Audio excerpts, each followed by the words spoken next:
Well, we finally got this old Caddy running. This 1969 Caddy Coupe de Ville convertible I bought for my dad didn't run. It also didn't have a starter in it. Starter goes here, it needs a starter.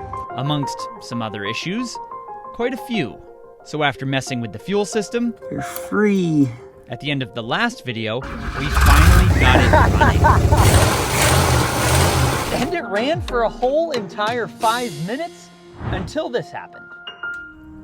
The Caddy blew coolant everywhere. It looks like it's leaking out of the middle of the engine there. All the hoses look fine. Where the heck is this thing urinating all over the place from? Then I found the source. All right, now that this is jacked up, I can probably get a better angle with my smaller GoPro camera here, except for it's really dark. Might help with some light. There's our culprit right there. Nice big hole in the freeze plug. So here's what I'm going to be replacing it with. That's right, it doesn't look exactly like a freeze plug. So this is like a freeze plug, but it's made of rubber and it's a lot easier to put in. I talked to Steve. He has the tools to put in a legit freeze plug, but he said for the time being, just throw one of these in there. It's not like this is going to be going on very many far trips very soon. So this will get us by for the time being, and then I don't have to mess with, you know, tools and stuff to get it in. This just goes in there, you tighten that nut on the end, and it expands to that size. And it works just about the same, I think. So let's get it in. So first, we got to get the old one out. Well, what's left? We're going to need a punch that's not very sharp and a hammer. Using the punch on the edge of the freeze plug, we start to give it a few love taps. The goal is to get the freeze plug to tilt out without pushing your camera over. And sure enough, once the plug spins, we can go in with our vice grips. Come on, you. And grab it without pushing the plug in and down into the engine. A good tug, and she's out. Easier than I thought. Winner, I win. That's a giant hole. Holy crap. With the plug out in the light, it's easy to see why our Caddy motor was gushing its fluids. Right, now here's the plug we got. Notice it says 1 5/8 right there. But right here, 1 5/8 to 1 3/4. So that means this expands to that size, which is good because the Cadillac has 1 3/4, I believe, freeze plug holes in the block. Also, this is not sponsored at all, but this is the biggest lifesaver. Now, especially for me when I'm doing stuff like this. Super bright, super helpful, and I'll include a link for it down in the description below because it's a lifesaver. Okay, time to get this rubber plug in. But as I prepared the hole for its new plug, a wandering finger found some mush in the engine block that didn't seem like a place it belonged. I feel like this stuff shouldn't be in here. It's like sediment. It feels like literal mud. It's like it's dirt. Look at that. This was all coming out of where that freeze plug was. I really wasn't sure what the best move was to do here. I'm sure there's some way to rinse this area out, but I'm gonna wait to ask Dad. In the meantime, I picked the nose of the engine and scooped out all the boogies I could find in there. And then, with the camera in clear focus, I start to push in the new rubber expansion plug. It presses in, I tighten down the nut, and it's sealed. Should be. So I can now pour some water on and in the radiator to replace what was lost when the freeze plug ruptured. Now it's time to fire it up and see if it leaks. Moment of truth. See if she can do it with no starter fluid.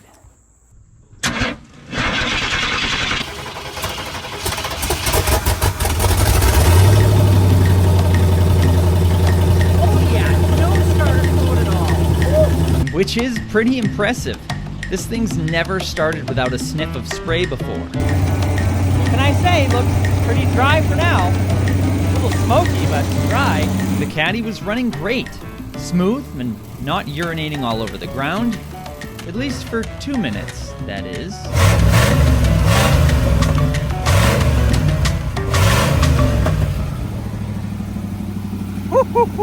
As I walked to the front by the motor, I started feeling like a fluid misting on my face. Where's this water coming from?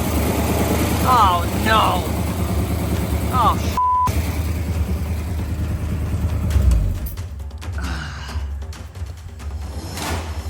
What is it now?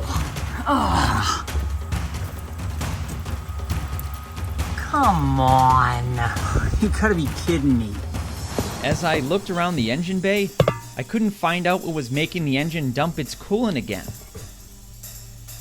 I followed my ears to a little hissing sound and found the source of the problem. There's a stream of water shooting straight out of the fins of the radiator. I think we just blew the radiator. I don't know what to do now. You can hear it. You can hear it making its final gurgles of death. Oh, man. This whole project's been 1 step forward, 2 steps back. Guess that comes with the territory of working on a 50-year-old project car.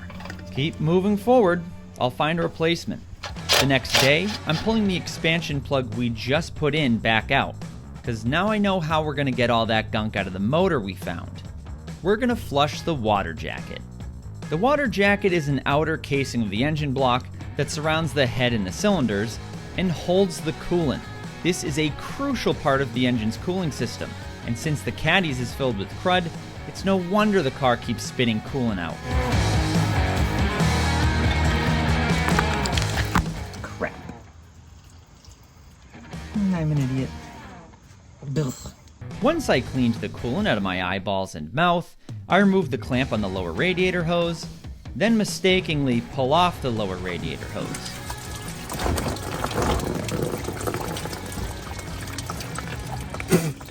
Got more green Gatorade in my mouth. Awesome. I love it. I love it so much. Glad I just did all that work for absolutely nothing. I just had a brain fart and I needed to take it off the block and not the radiator. Save the idiot comments, please. Let's just blame it on the amount of antifreeze I've ingested. Now I'll pull the right hose off, which is the lower hose on the block. And now I'm going to flush water through that plug we removed. Let's see how much of a crapshoot this is. I swear that never happens. Let the flush begin. Crap is definitely coming out of the freeze plug hole now that we're blowing water into there. Then I put the hose into the block where the lower radiator hose goes to back flush it that way too. I should have picked a warmer and less windy day to do this. I don't need breakfast because I've eaten so much muck today. Oh yeah, look at all that crud. We're getting out of there. Look at that. That was all in the engine. Jeez, let's keep going. There's more to come out. We're gonna keep going till the water coming out runs clear, free of any sediment. I'm gonna back flush through the lower radiator hose, then back to the freeze plug port in the block. Then it's just back and forth to keep pushing as much clean water as we can into the water jacket to clear out any crud that's in there. We topped this giant pan up with dirty engine block soup. I think we're done. Once done flushing, I can put back on the radiator hoses and the freeze plug and top off the radiator with water. Lower radiator hose is back on. The freeze plug is back on. Topped it off with water. Now we're gonna try to start it. Almost forgot. I'm gonna put this on lightly just so that it doesn't build up, you know, a wicked amount of pressure and end up blowing out through the hole that's in our radiator. The door won't open. What are the odds? Are you kidding me? What the hell? Again, it's always 1 step up, 2 backwards. Roof out of the way. There we go. All right, here goes nothing. Come on. No battery charger. No starter fluid. Come on. Come on, you can do it. Maybe she can't. Maybe it needs a little starting fluid. All right, she's running again. We're off to a good start.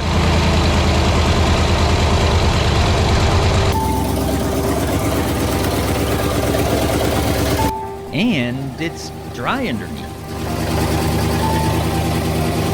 I think this is a record for how long it's run. It's been like 8 minutes. That's a record for this thing, all right?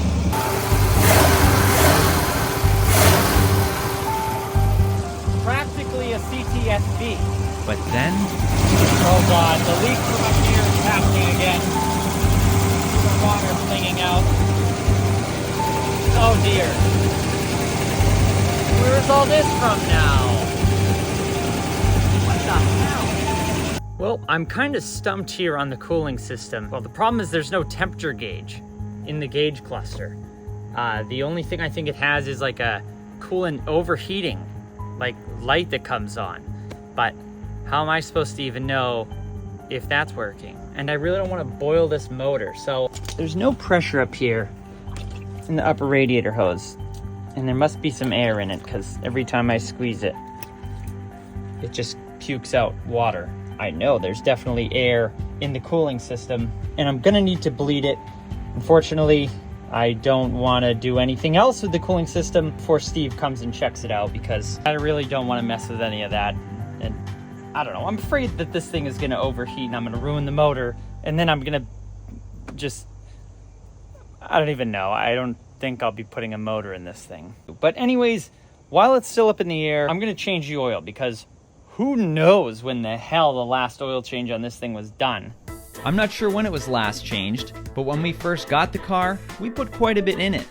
So it's got mostly new oil, but we'll drain it all out now.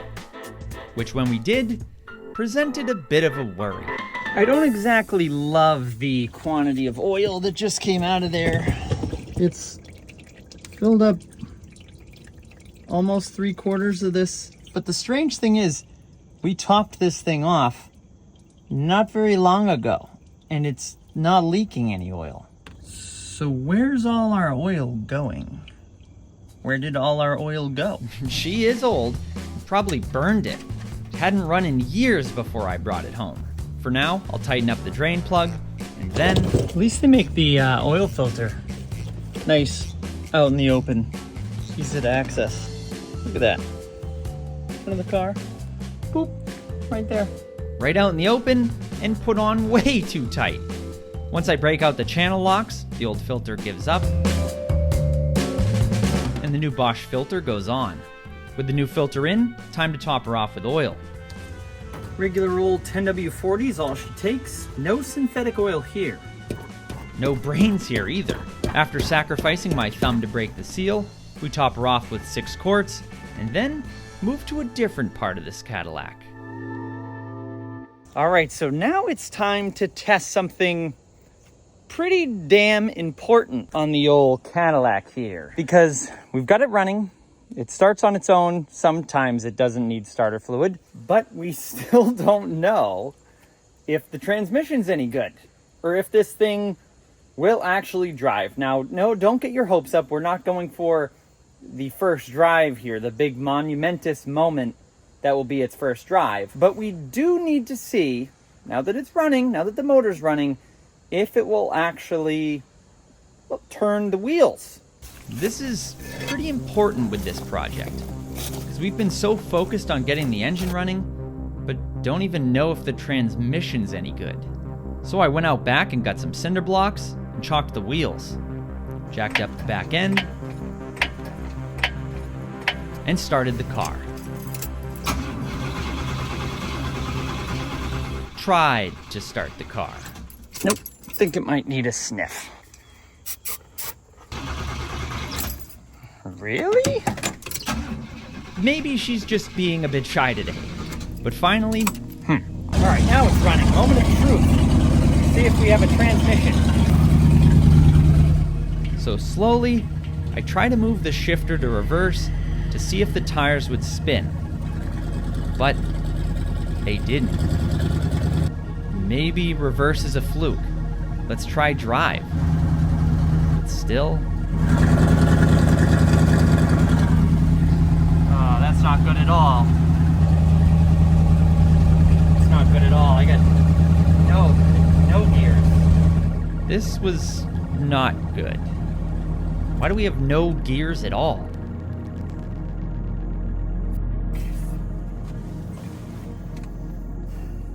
Then I realized it might be a bright idea to check and see if it had transmission fluid in it. And sure enough... Really? Nothing. It's got nothing on it. Nothing showing on the dipstick. So I promptly made my way to O'Reilly's to grab a gallon.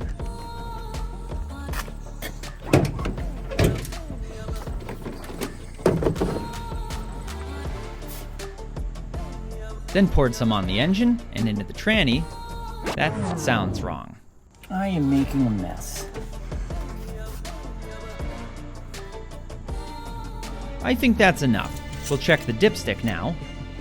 There's some on the dipstick now. I think we're good. I should probably note too, we did check the linkage and that's working fine. Now to fire it back up and see if we have a transmission. I'm gonna start it with it in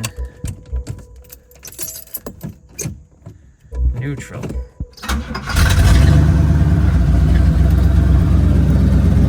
actually runs like so smooth. I wish I could drive it. Oh god.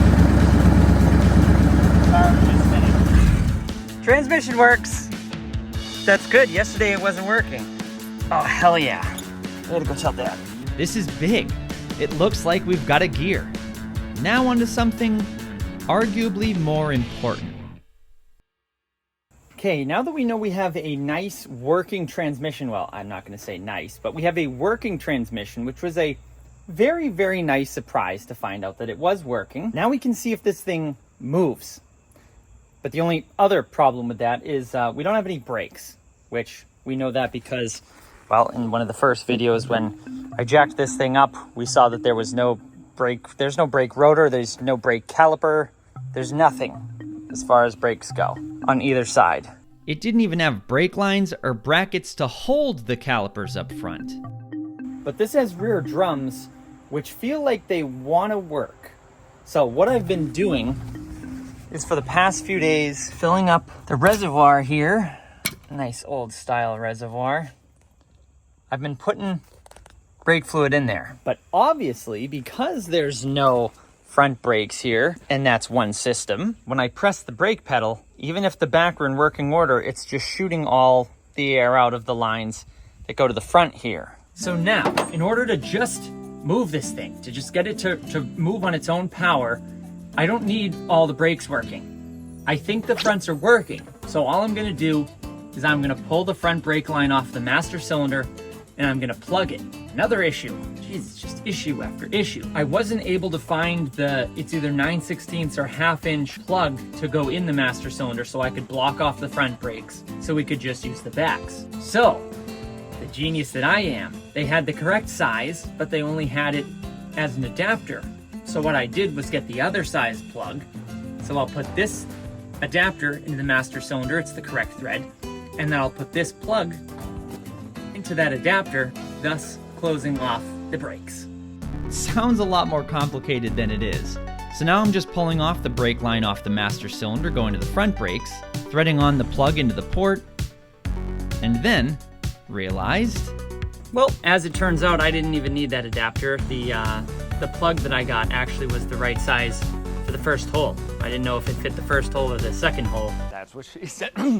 No. But it worked, so I didn't need the adapter. But now we can see if we've got any sort of brakes at all. Since the Caddy was still jacked up from testing the transmission, I thought it best to pull the wheels and tires off so we could see if any fluid was even getting to the rear brakes, or leaking. Which entailed learning how old hubcaps come off. That ain't factory color right there. Definitely not factory. Now I can pull the school bus wheels off to see our rear brakes. Holy sh**. What? That's a big drum. But the odd thing is, the car's supposedly in park at the minute, but the rear wheels are still spinning, which shouldn't Well, actually, happen. if you're in park, it shouldn't move at all. Yeah. Is it moving?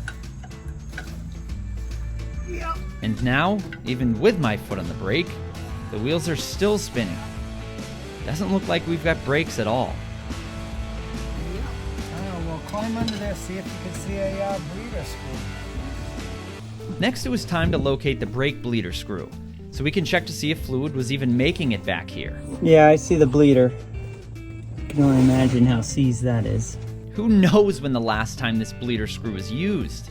And if it's the original, it'd have been on there for over 50 years. So I'm gonna let it soak for a few with some PB Blaster before trying to break it open. That thing's hard. So you don't think it's gonna come off? I don't know, I just had 2 wrenches on it. Well, maybe spray it a couple times and just let it sit. Dad is usually always right. So I let it sit and move on to the other side to see just how bad it is. The fender skirt comes off with a latch hidden under it. Then I can pull off the hubcap to find... This one is also school bus yellow. Oh, these are consistent. Off it comes. Let's see how bad this screw is. All right, both the bleeder screws I've sprayed, but as I'm down here, I'm also noticing a nice puddle now from our rear diff. That must be because I was spinning the tires, and that must have been just enough to make it start to puke its guts out. So just add that to the list. A list that seems to grow by the millisecond. Just part of fixing an old car, I guess. Now it's finally time to try the bleeder screw that's been soaking for 2 days. Oh, I think it's turning. Oh, I think it's turning. It is. The good news is, Oh, no. the screw came loose. The bad news, there's supposed to be brake fluid coming from it. Maybe that's just the driver's side, though. The passenger side takes a little finesse, but finally... It's moving. Oh yeah, it's moving. Booyah. Booyah, it came loose, but boo-hoo, there was no fluid coming out of it. Well, I thought we'd be a whole lot closer today to a first drive, but now it seems like we're even further back. The transmission, I'm still a little weary of because it's one thing for the tires to spin while the car's in the air. It's a completely different thing when the car's on the ground and it's got all the weight on it. But I can't move the car and try the transmission until I figure out the brakes. And we need all the parts for the front brakes, the hoses, the lines, the caliper brackets, the calipers. We might need a new master cylinder so we can get fluid to the brakes. And the main issue I'm having is parts, really. That's what I've got here, just a list of parts that I need. If I replace that radiator that's leaking, $419 on the cheap end and $720 on the high end. The brakes, sure, you can get one side, the brake calipers. The other, non-existent.